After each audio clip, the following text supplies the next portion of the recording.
Student, welcome to my online classes. हमारी MSc final year की continuum mechanics की series चल रही थी और उस सीरीज में मैं बेसिक कॉन्सेप्ट आपको बता रही थी, जिसमें टेंसर के बारे में बताया था, ठीक है, इंट्रोडक्शन बताया था। अब हम इस सीरीज को आगे बढ़ाते हुए अभी हमारा इंट्रोडक्शन और चलेगा, एक दो वीडियो और होंगी आपके, और उसके बाद आपके मेन टॉपिक पर आएंगे। और जिसने भी इंट्रोडक्शन नहीं देखा लास्ट वीडियोज वो देख लें, क्योंकि बिना इंट्रोडक्शन के आप कंटेनम मैकेनिक्स नहीं पढ़ पाएंगे, ठीक है। आज हम बात करते हैं कुछ अदर टॉपिक्स की। इसमें है एक तो divergence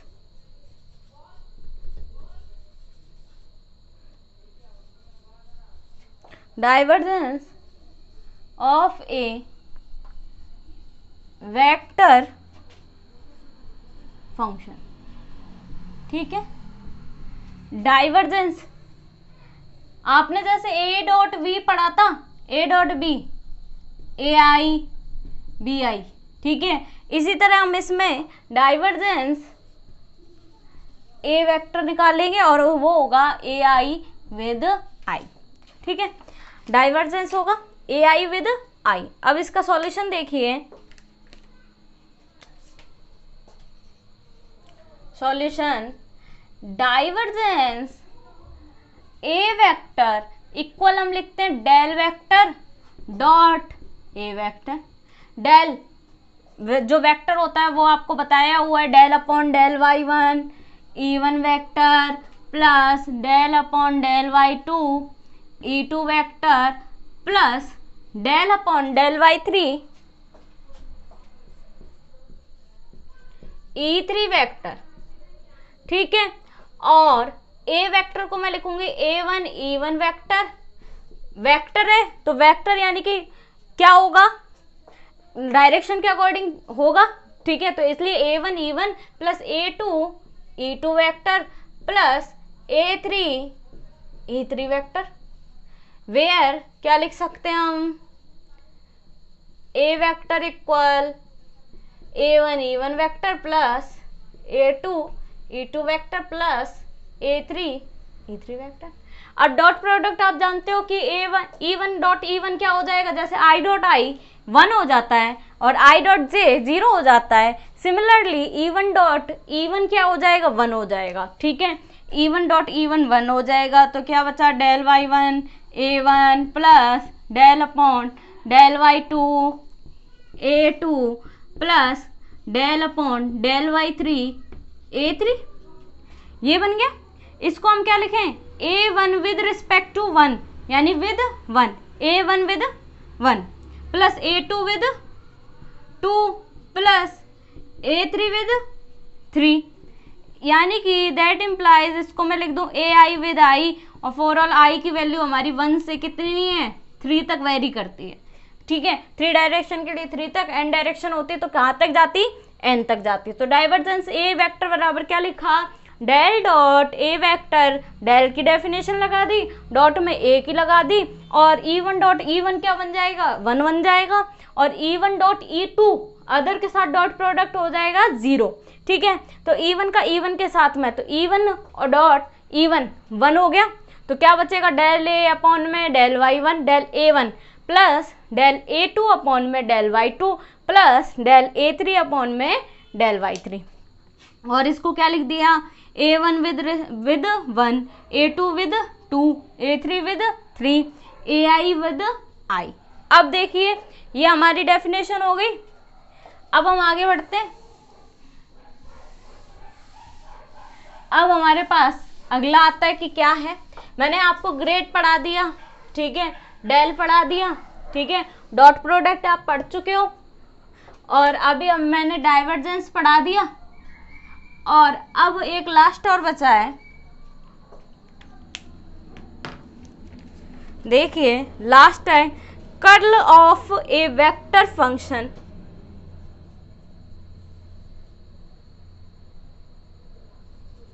curl of A vector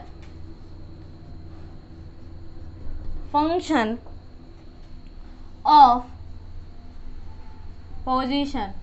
किसी भी स्थिति के लिए आप क्या निकालें, कर्ल निकालें। ठीक है, कर्ल जैसे ए क्रॉस बी पढ़ा था, वो पढ़ा था हमने लास्ट में, और अब हम पढ़ रहे हैं curl A vector equal del vector cross A vector equal हो जाएगा एप्सिलॉन आई जे के ए के विद जे। ठीक है, अब देखिए इसको क्या है, curl A vector equal del vector cross A vector equal कितना है, एप्सिलॉन आई जे के ए के विद जे। सॉल्यूशन देखिए क्या होगा, कर्ल ए वेक्टर लेके चलें तो हमारा कितना होगा, del vector cross A vector, और यहाँ आई जे के लिखते थे।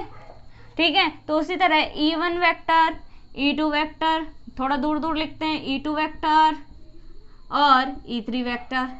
यहाँ लिखेंगे डेल की जो वैल्यूज होती हैं, del upon del y1, del upon del y2, cross ऐसे ही निकालते हैं, डेल अपॉन डेल y3। जिसने भी ए क्रॉस वी नहीं पढ़ा है वो लास्ट वीडियोस जरूर देखें। ठीक है, लास्ट वीडियो में बताया हुआ है। अब देखिए एक क्या होगा, A1 A2 A3। अब देखिए इसे क्या करेंगे, हम खोलेंगे तो ये आएगा E1 के लिए क्या आ जाएगा, del A3 upon del y2 minus del A2 upon del y3 plus के माइनस का E2 वेक्टर, ये हो जाएगा कितना, del A3 upon del y1 minus del A1 upon del y3। ठीक है, एक माइनस में एक प्लस में चल रहा है। अब देखिए लास्ट वाला क्या होगा, E3 वेक्टर क्या होगा, del A2 upon del y1 minus del A1 upon del y2। अब नेक्स्ट स्टेप में मैं क्या कर दूं, E1 vector del A3 upon del y2 minus del A2 upon del y3, यहाँ क्या कर दूं, प्लस कर दूं, और इसको ये कर सकते हैं क्या, E2 vector del A1 upon del y3 minus del A3 upon del y1 plus E3 vector क्या आ गया, del A2 upon del y1 minus del A1 upon del y2। अब देखिए इसको क्या लिख सकते हैं हम, E1 वेक्टर A3 विद 2 यही लिखेंगे, minus A2 with 3 plus E2 vector A1 with 3 minus A3 with 1। ठीक है, प्लस में कितना, E2 vector A2 with 1 minus A1 with 2। ठीक है, और इनको हम सी वेक्टर के इक्वल लेके चले। अगर मैं इसको सी वेक्टर कह दूं तो कोई प्रॉब्लम नहीं है ना, इसको सी वेक्टर कह दिया तो मैं इसको सी वेक्टर लिख रही हूँ। ठीक है, कोई फर्क नहीं पड़ता, आप कुछ मान लें। अब लेट करेंगे, let C1 vector equal C1 E1 vector plus C2 E2 vector plus C3 E3 vector. अब देखिए नेक्स्ट, अब आप बताइए C1 E1 plus C2 E2 plus C3 E3, तो C1 इक्वल क्या आएगा हमारे पास, A3 with 2 minus A2 with 3। ठीक है, C2 इक्वल क्या आएगा, कंपेयर करेंगे, हम कंपेयर करेंगे तो हमारे पास आएगा A1 with 3 minus A3 with 1। ठीक है, और C3 A2 with 1 minus A1 with 2। ठीक है, अब आप देखिए क्या होगा,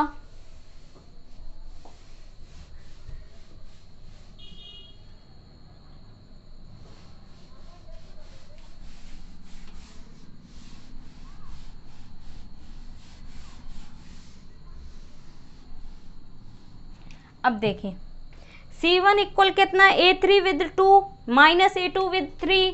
इसको क्या लिख सकते हैं, C1 को एप्सिलॉन 1 जे के ए के विद जे। अब आप कहेंगे कि कैसे लिख सकते हैं, हम देखिए कैसे लिख सकते हैं, ये आपने पढ़ा हुआ है, ये जिसने भी नहीं देखा है वही देख ले।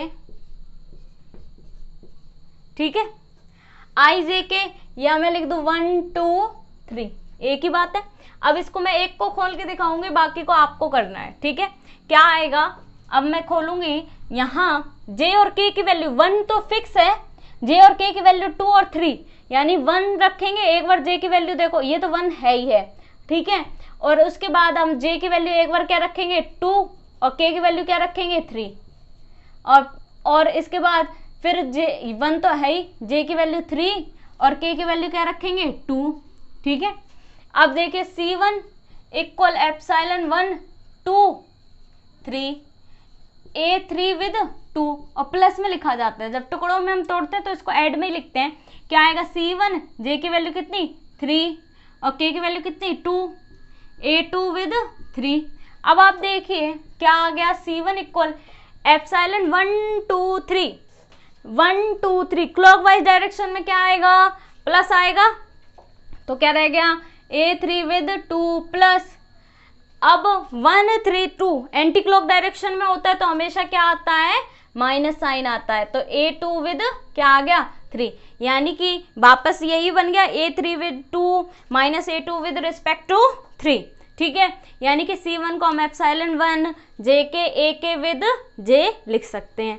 अब इसी तरह, ये तो मैंने आपको समझाने के लिए लिखा था, ठीक है। इसी तरह C2 इक्वल एप्सिलॉन 2 जे के ए के विद क्या लिख दें जे, C3 इक्वल एप्सिलॉन 3 जे के, अब क्या लिख दें ए के विद जे, ठीक है।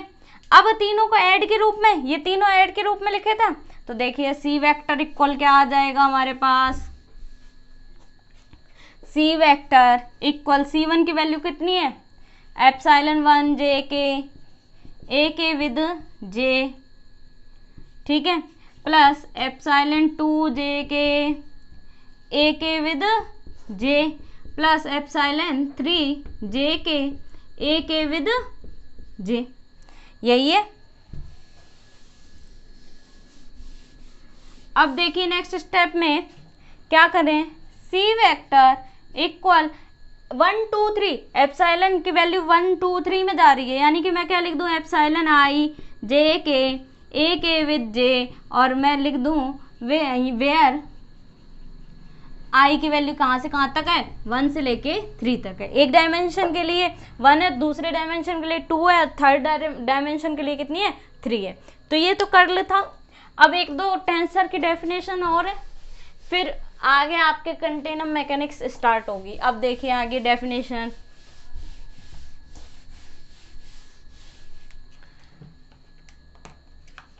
डेफिनेशन है subtraction.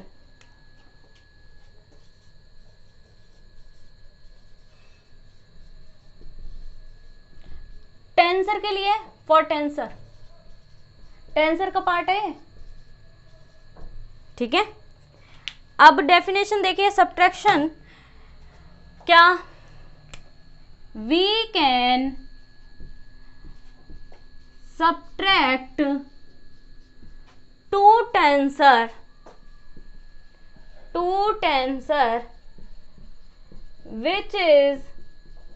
which they are same index यानी सेम रैंक एंड टाइप, जो सेम रैंक और सेम क्या हो टाइप के हो, ठीक है। And we get also a tensor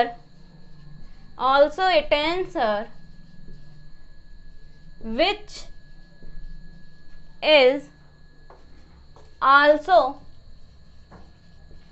same rank and type।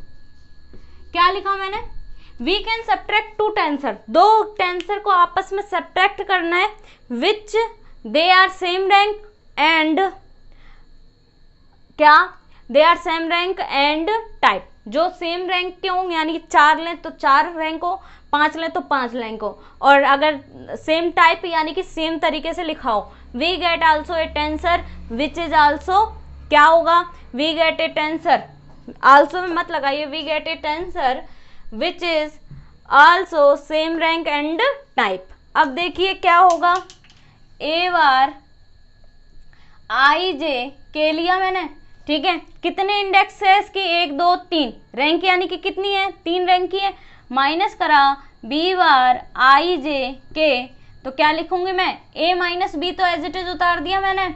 अब आपको लिखने का पैटर्न बताया हुआ है, del x upon del x. अब कितनी रैंक है, 1 2 3, तो कितनी बार उतरेगा, 3 बार, ठीक है।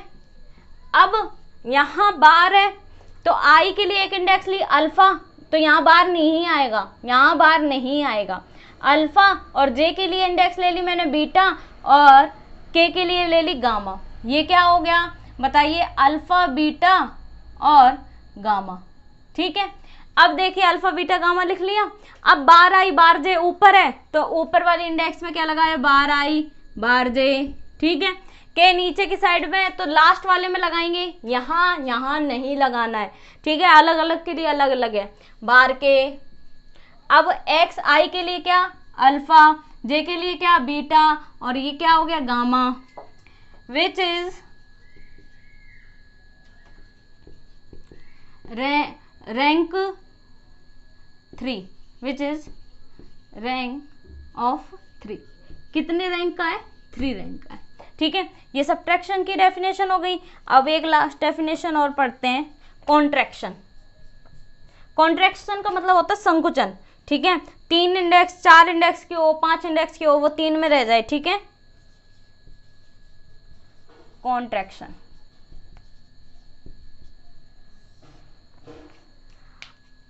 In a tensor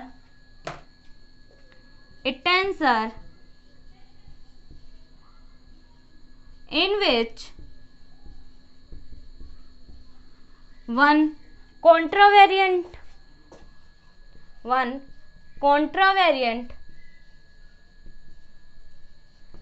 and one covariant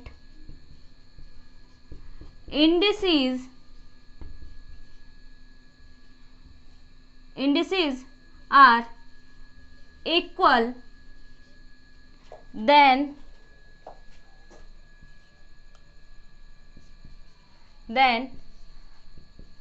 find out a contraction of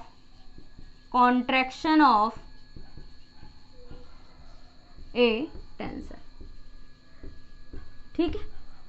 अब सुनिए क्या है, a tensor in which 1 contravariant and 1 covariant, यानी कि एक तो कॉन्ट्रावेरिएंट यानी कि ऊपर की इंडेक्स, एक नीचे की इंडेक्स, दोनों को मैं क्या कर दूं, इक्वल रख दूं, तो उनका कॉन्ट्रैक्शन हो जाता है, वो इंडेक्स गायब हो जाती है, ठीक है। और and then find out a contraction of a tensor, तब हमें किसी भी टेंसर का क्या प्राप्त होता है, कॉन्ट्रैक्शन मिलता है। जैसे एग्जाम्पल के थ्रू आउट समझे, मैंने क्या किया, A I J L M N is rank 3 tensor, ठीक है। कितने रैंक के लिए, 3 रैंक के लिए। Now put J equal N, तो दैट इम्प्लाइज हमारे पास क्या आ गया, ए आई जे, वो ए आई एन कर दूं मैं, एल एम एन, ठीक है। एक देखिए इंडेक्स बराबर रख ली, यानी कि ए I J L M N कितने रैंक की ली, 3 नहीं सॉरी 5 की है। कितने रैंक की है, 5 की, 5 रैंक 5 टेंसर, ठीक है। अब टेंसर ऑफ रैंक 5 भी आप लिख सकते हैं इसको। अब मैंने जे इक्वल एन रख दिया, जे इक्वल क्या रख दिया, एन रख दिया, एन एन, तो इनका कॉन्ट्रैक्शन हो गया, यानी कि मीन्स ये क्या हो गई, ए आई एल एम, जो इक्वल आ जाती है वो इंडेक्स हट जाएंगी, ठीक है, हाँ इंडेक्स हट जाएंगी, which is contraction of a tensor, which is contraction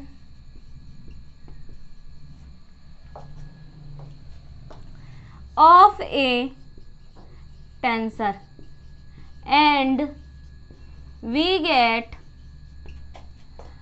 a tensor of rank 3। ठीक है, तो यानी कि एक एक हट गई और हमें कितने रैंक की टेंसर मिल गई, 3 रैंक की आपको टेंसर मिल गई। तो आज हमने क्या क्या पढ़ा, कर्ल पढ़ लिया, डाइवर्जेंस पढ़ लिया, और उसके बाद हमने सब्ट्रैक्शन पढ़ लिया, कॉन्ट्रैक्शन पढ़ लिया। अब एक दो डेफिनेशंस और हैं, फिर आपका बेसिक फंडामेंटल जो इक्वेशंस होती हैं यानी कि सॉल्व आउट हो जाएंगे। उसके बाद हम प्रॉपर कंटेनम मैकेनिक्स पढ़ेंगे। Thank you so much.